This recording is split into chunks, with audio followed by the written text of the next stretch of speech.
Welcome back to another weekly market and financial update. All right, we have a lot to cover today, and most of us know that the market experienced some serious volatility from Friday and yesterday, Monday. And what was the reason for that? So, the jobs report. The jobs report came out on Friday, and what happened with that was that it completely underwhelmed analyst expectations. So, expectations was that the US was going to add about 175,000 jobs, and the unemployment rate would stay at about 4.1%. And the jobs report came in significantly under that margin at 114,000 jobs added to US payrolls, and the unemployment rate actually rose to 4.3%. Now, why is that data so important?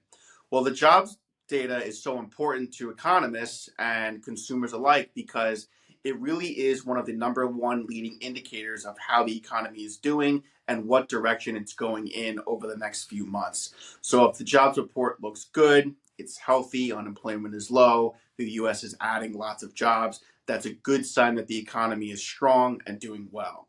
And on the reverse side, if the jobs report data does not come in strong, if it comes in weak, then it could be a sign that the economy is slowing down and in some cases potentially heading toward a recession.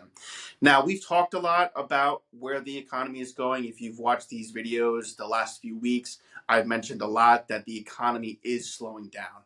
The Fed wants the economy to slow down. Their goal was to really curb inflation in tandem with managing a maximum unemployment scenario, which is really where they've been over the last 12 months or so, especially with their policy of higher for longer rates, meaning that they've held interest rates pretty flat. I mean, they haven't really touched rates in really over a year at this point, which is pretty unusual for them. But again, their main concern is preventing the economy from overheating. And if we see where the stock market has been, especially from really last fall of 2023, we have been on a tremendous bull run. And what happens with those big bull runs is stocks and companies, they can get overvalued, which is really what happened. And it leads to this big run up. And again, stocks being overvalued is really an unhealthy thing long term for the economy and the markets because again it just continues to drive prices, drive inflation and other factors. So knowing that now the markets are sort of unwinding some of this bullish fever, if you will, then it's actually a good and healthy thing for markets. Now, some folks might have concerns and say, well, Ben, I've heard headlines about the US going toward a recession. This was a global market downturn, and you're definitely right. You know, the jobs report is a leading indicator of whether the economy is moving in the right direction or toward a recession. But keep in mind, it's not the only indicator, right? So it's just one factor. The unemployment rate is still around 4.3%, so it still is pretty low, especially from an overall economic standpoint. And the Fed has some capabilities here to potentially manipulate this number a little bit. So if they feel that the job market starts to deteriorate, again, they do want to slow the pace of the job market and the pace of the economy altogether. But if they feel that the job market really is starting to deteriorate to a point where it becomes unmanageable, then what they can do is they can become more aggressive with their rate cuts. They've already stated that they're going to come out with at least one rate cut, probably in the fall, I would imagine. I don't know when in the fall, but that would be my best hunch, if you will. And the Fed could then say, well, the jobs market is really not looking as healthy as we wanted to. We wanted it to slow down, but it's slowing down too quickly.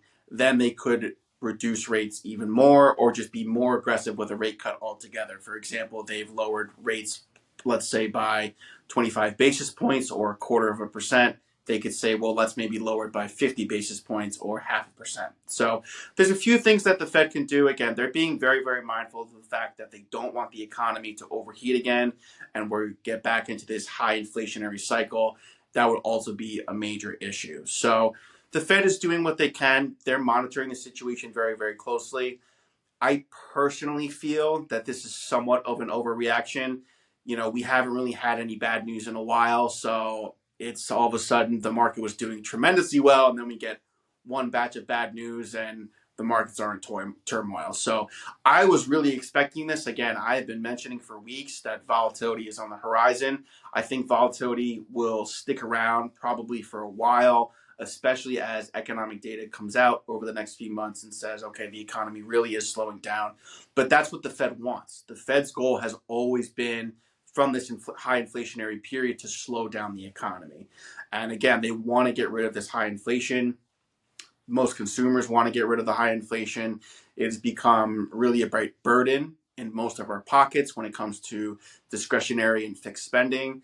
And one of those challenges that the Fed has is now creating that balancing act of, okay, when do we start to lower rates and how quickly do we lower rates? So we'll keep an eye on what they do. And I know it's also a crazy year. We have the election coming up as well. So there's a lot of news that are going to be coming out. It can be difficult to sift through a lot of the noise. News headlines are very loud. They're very in your face. So remember, when it comes to your own personal investments and personal financial planning, just make sure that your investments and strategies are aligned with what you're doing and not necessarily aligned with what someone else might be doing, right? Because everyone's situation is different. So a little bit longer of a video today, but I wanted to just stress the message that news headlines can be, I don't want to say misleading, but sometimes they can be really loud and in your face and make it difficult to manage good decision making. And again, volatility is here to stay for the foreseeable future. So if there's something that's on your mind, you have any concerns, that's what we're here for at Vision Retirement. So you're welcome to check out our website, come online, sign up for these weekly videos. Again, I always try to be as current as I possibly can with whatever's going on in the economy and the markets. So thank you so much for tuning in. Stay healthy, stay safe, and we'll touch base next week.